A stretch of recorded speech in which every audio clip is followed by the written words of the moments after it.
Hello everyone, my name's Ansom Appos. I would like to be Plymouth's next Laureate of Words, so that I can bring my experience with poetry and fiction and Japanese short form writing to the city, and hopefully bring in aspects of illustration and visual art and music to expand on the wealthy literary scene we have here. This is a story about Plymouth's premier odd jobs man. It's called Ansom Appos by R.C. Thomas. That's me. After a breakfast of grapefruit and coffee, Eric wheels his silver BMX from his flat to the building's entrance. On the doorstep, his neighbour's Alsatian waits for its owner. He pats the dog on the head and sets off down Devonport Road. His steel-toe boots have barely touched the pedals when he spots a penny on the pavement. "Good luck all day long," he calls to the Alsatian, pocketing the coin. The dog barks.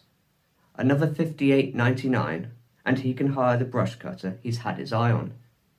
He'll expand his repertoire as Plymouth's premier odd jobs man to include trimming foliage citywide.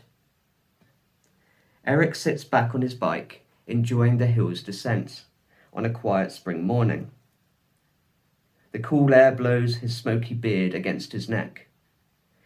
He passes Nelson Avenue and recalls the rotary era he'd erected for Mr. Mosley. He'd gathered all the spiders, earwigs and ants he could find in the surrounding grass, a ladybird with one spot. Bundling them in a tied handkerchief, he'd kept them away from the danger of his construction sites. Passing Devonport Park now, it's hard to resist making a lap, but he has somewhere he needs to be. When he gets his brush cutter, though, he'll trim a park as grand as that one and make friends with the squirrels. At the lights, he swoops over onto King's Road.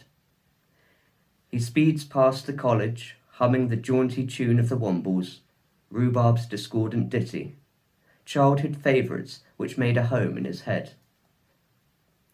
Beneath the canopy of lime trees, he slaloms between the road's white lines. An oncoming red hatchback honks, and Eric swerves back onto his side of the road. "I found a penny," he shouts. It's the first red hatchback he's seen today. In his youth, he'd spotted 7 on one single ride. On reflection, the Mini Cooper hadn't counted, its custom raspberry paint job blurring the line as to what qualifies as red. So, he'd recorded it as 6. To this day, self-imposed rules keep Eric on his toes. By the time he's turned left at the roundabout, soaring along Stonehouse Bridge, he's seen another 2 red hatchbacks. He stops at the grass roundabout at the other side of the bridge. Along with a flat builder's pencil, he pulls a spiral-bound notebook from a pocket of his canvas work trousers. He adds the road junction to a list of roundabouts he'd like to upkeep, based on their perfect geometry, scenery, or sheer size. They span the city to include Derriford Roundabout's large green expanse in the north, and as far east as Greenhill Corner in Staddiscombe, the teardrop shape of which he argues to be as good a roundabout as any. Taking a right at the roundabout, up Durnford Street, he comes to the familiar orange facade of Southwest Hire and Sales. Here, he remembers fondly the yellow stepladder that kicked it all off. The 1-week hire period enabled him to paint ceilings, install cornices, dust cobwebs, and change the halogen lamps of garage floodlights from residents from Stoke to Efford. By the end of the week, he'd earned enough to cover his bus fares where a BMX wasn't practical, and to buy his own second-hand ladder. He'll visit the shop again soon for the brush cutter. Past Stonehouse Barracks, 2 red hatchbacks are parked outside St. Paul's Church, which makes 5. Another, making it 6, drives through the gates of Nazareth House Care Home, where he once hung green floral curtains. Winding amongst greenery, Eric thinks he's in the Cotswolds. For a fleeting moment, between stone walls and bright shrubbery, the city feels Mediterranean. A salty breeze whips his face. The sea comes into view as he reaches his destination, swinging into the artillery tower car park of Firestone Bay. Next to a red Honda Civic, he props the BMX up against the sea wall. 7 red hatchbacks. Beaming, he lists the new record in his notebook with the date and hurries down the steps to the empty shingle beach. His Sunday swim is a ritual, an exercise in discipline as much as time for himself. He kicks off his boots and strips down to his pinstripe briefs. He puts the lucky penny in a sock and buries the sock under the pebbles. Not the rip the plaster off type to get in quick, Eric embraces the cold water's bite at his ankles, his knees, his midriff. Launching forward, the rigorous butterfly stroke ploughs the water. He slows to a doggy paddle.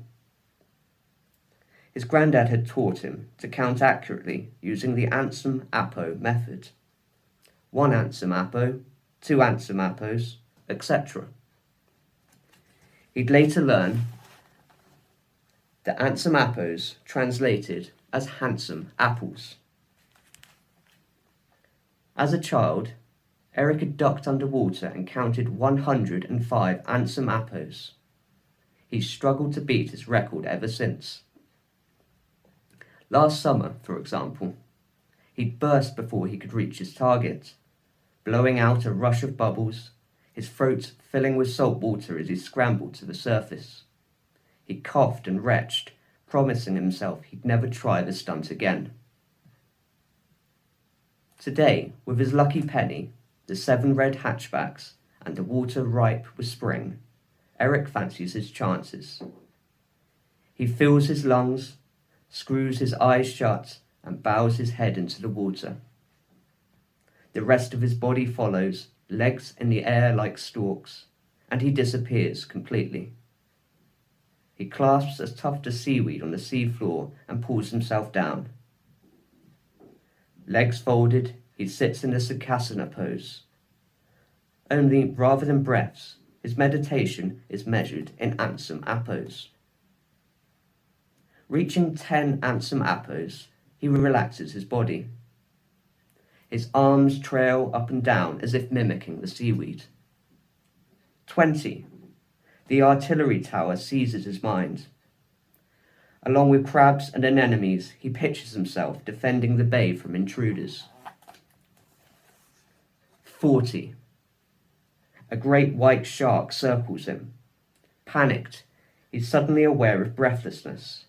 He throws a pebble at the shark. Floating down upon his knee, the pebble brings him back to reality.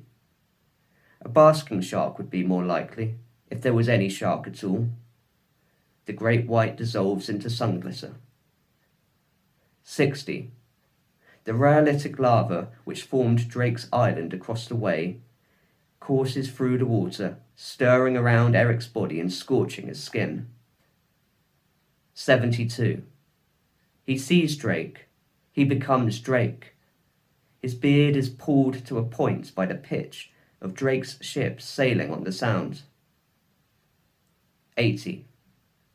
It's at 80 Ansom Appos that Eric always struggles. If he can last just 25 seconds longer, he'll beat his record. The words Ansom and Appos, however, have jumbled, blurring in his mind's eye. His legs come loose. He kicks them out to take the focus off his strained lungs. He fumbles for a large pebble, gliding his fingers over its dents and ridges to calm himself. 81. His counting is back on track. The Ansom Appos are clear again. He resumes his Sukhasana. 82. He compares the textures of each side of the pebble, his fingers slipping over the algae on the underside. He flips it over in his hand, stroking it the way he would a puppy.